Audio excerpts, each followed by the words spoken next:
بسم اللہ الرحمن الرحیم۔ آج کی کہانی کے ساتھ حاضر ہوں۔ آج کی کہانی کا عنوان ہے سرخ آنکھوں والا جن اور کنویں پر پانی بھرتی خوبصورت لڑکی۔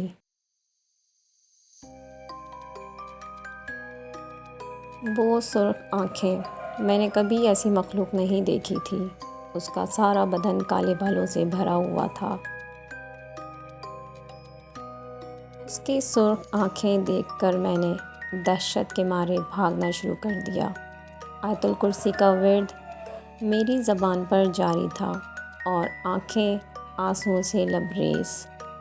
دسمبر کا مہینہ چل رہا تھا۔ سردیاں اپنے جوبن پر تھیں۔ دور دور تک ہر چیز نے سفید چادر تان رکھی تھی۔ ابھی بھی برف روئی کی مانند گر رہی تھی۔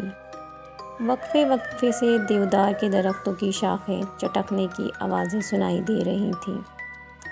گہری خاموشی روح تک میں سنسنی پیدا کر رہی تھی۔ مٹی کا کشادہ کمرہ جس کے بیچوں بیچ جلتی لکڑیوں کا الاؤ دہک رہا تھا اور اس کے ارد گرد ہم سب دادی کو گھیرے میں لیے بیٹھے تھے۔ دادی اماں نظریں دہکتی لکڑیوں پر جمائے ماضی کے صفحوں کی وقت گردانی کر رہی تھیں۔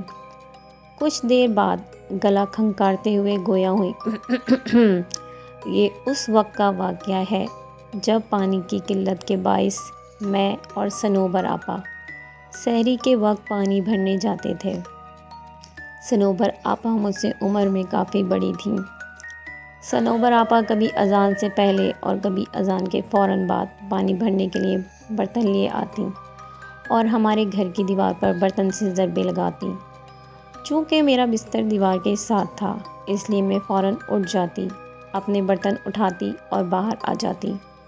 ہر طرف گہرا اندھیرا چھایا ہوتا تھا اور گیدڑوں کی دلخراش آوازیں دل جھنجھوڑ دیتی تھیں۔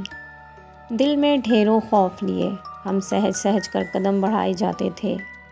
گھر تو چونکہ اس زمانے میں اکا دکا ہی موجود ہوتے تھے اور ہمیں پانی لانے کے لیے طویل مسافت طے کرنی پڑتی تھی۔ جھاڑیوں میں تھوڑی سی ہلچل ہوتی تو ہمارا دل اچھل کے حلق میں آن پہنچتا۔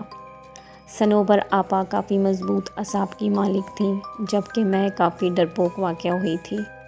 پانی لانا میری مجبوری تھی کیونکہ گھر میں ایک بوڑھی ساس تھیں اور 3 بچے، میری ایک بیٹی اور 2 بیٹے۔ شوہر تو روزی روٹی کمانے کے سلسلے میں باہر نکلتے تو مہینوں بعد ہی واپس لوٹتے تھے۔ آگے آگے صنوبر آپا ہوتی تھیں جبکہ پیچھے پیچھے میں ہوتی تھی اور کبھی کبھار تو مجھے واضح محسوس ہوتا تھا کہ میرے پیچھے کوئی اور بھی چلتا آ رہا ہے۔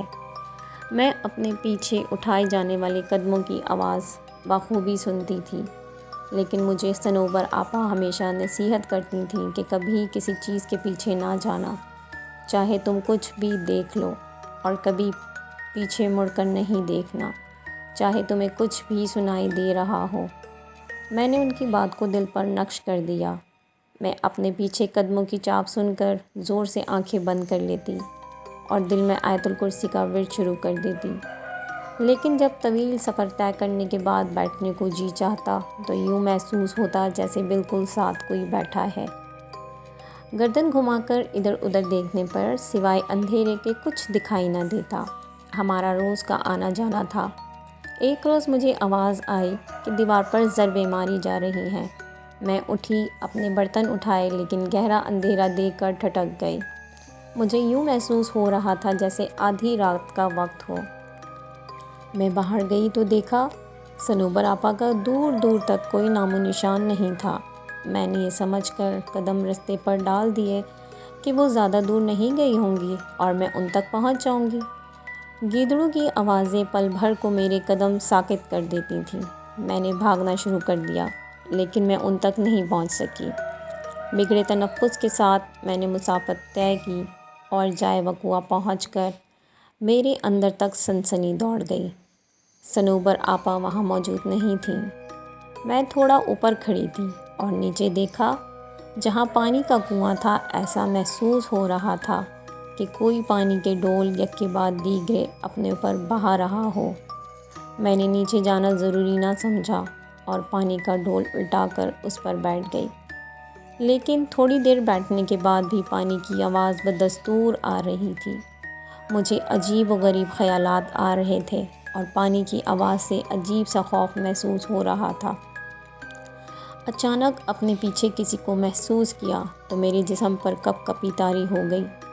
میں نے لرزتے ہوئے پیچھے مڑ کر دیکھا تو کسی کا نام و نشان بھی نہ تھا۔ وہاں ایک دم سے سناٹا چھا گیا۔ میری حیرت کی انتہا نہ رہی، لیکن عین اسی جگہ پر اوپر گھنے درخت کی شاخ پر کوئی عجیب سا وجود بیٹھا مجھ پر نظریں گاڑے ہوئے تھا۔ وہ عجیب قسم کی مخلوق تھی، میں نے کبھی ایسی مخلوق نہیں دیکھی تھی۔ اس کا سارا بدن کالے بالوں سے بھرا ہوا تھا۔ اس کی سرخ آنکھیں دیکھ کر میں نے دہشت کے مارے بھاگنا شروع کر دیا۔ آیت الکرسی کا ورد میری زبان پر جاری تھا اور آنکھیں آنسوؤں سے لبریز۔ میں نے 1 منٹ کے لیے بھی رستے میں رکنا مناسب نہیں سمجھا اور اپنے گھر کے پاس پہنچ کر دروازے کی طرف ہاتھ بڑھایا ہی تھا کہ اسی وقت صنوبر آپا اپنے گھر کا دروازہ کھول کر باہر نکل آئیں۔ ان کے پاس ڈول بھی تھے اور میں دروازے کا پٹ کھولنا چاہ رہی تھی، لیکن اپنا توازن برقرار نہ رکھ سکی اور بے ہوش ہو گئی۔ آنکھ کھلی تو دیکھا ارد گرد سب جمع تھے۔ صنوبر آپا کے گھر کے سب افراد بھی بیٹھے تھے۔ میں نے پانی کے لیے آواز دی تو سب لپک آئے۔ تھوڑی طبیعت بحال ہونے پر معلوم ہوا کہ آج 4تھا روز تھا اور میں مسلسل بے ہوشی کی حالت میں تھی۔ میں نے اس روز کا واقعہ سب کے گوش گزار کیا تو صنوبر آپا ماتھا پیٹ کے رہ گئیں اور بولیں، جیسا کہ تم کہہ رہی ہو، اگر یہ درست ہے تو ہم اس کو معجزہ ہی سمجھیں گے کہ تم اس جن کی حدود سے زندہ سلامت لوٹ آئی ہو۔ میں نے رب کا شکر ادا کیا۔ آج بھی بدن پر سنسنی طاری ہو جاتی ہے جب کبھی اس پانی کی آواز اور اس عجیب و غریب جن کا بالوں بھرا جسم اور سرخ آنکھیں میری آنکھوں کے سامنے آ جائیں تو رونگٹے کھڑے ہو جاتے ہیں۔ پیارے دوستو، امید ہے آپ کو آج کی کہانی اچھی لگی ہوگی۔ کہانی کو لائک، شیئر اور میرے چینل کو سبسکرائب ضرور کیجیے گا تاکہ آنے والے وقتوں میں آپ کو اس سے بھی اچھی، مزیدار، سچی، ڈراؤنی، خوفناک کہانیاں سننے کو ملتی رہیں۔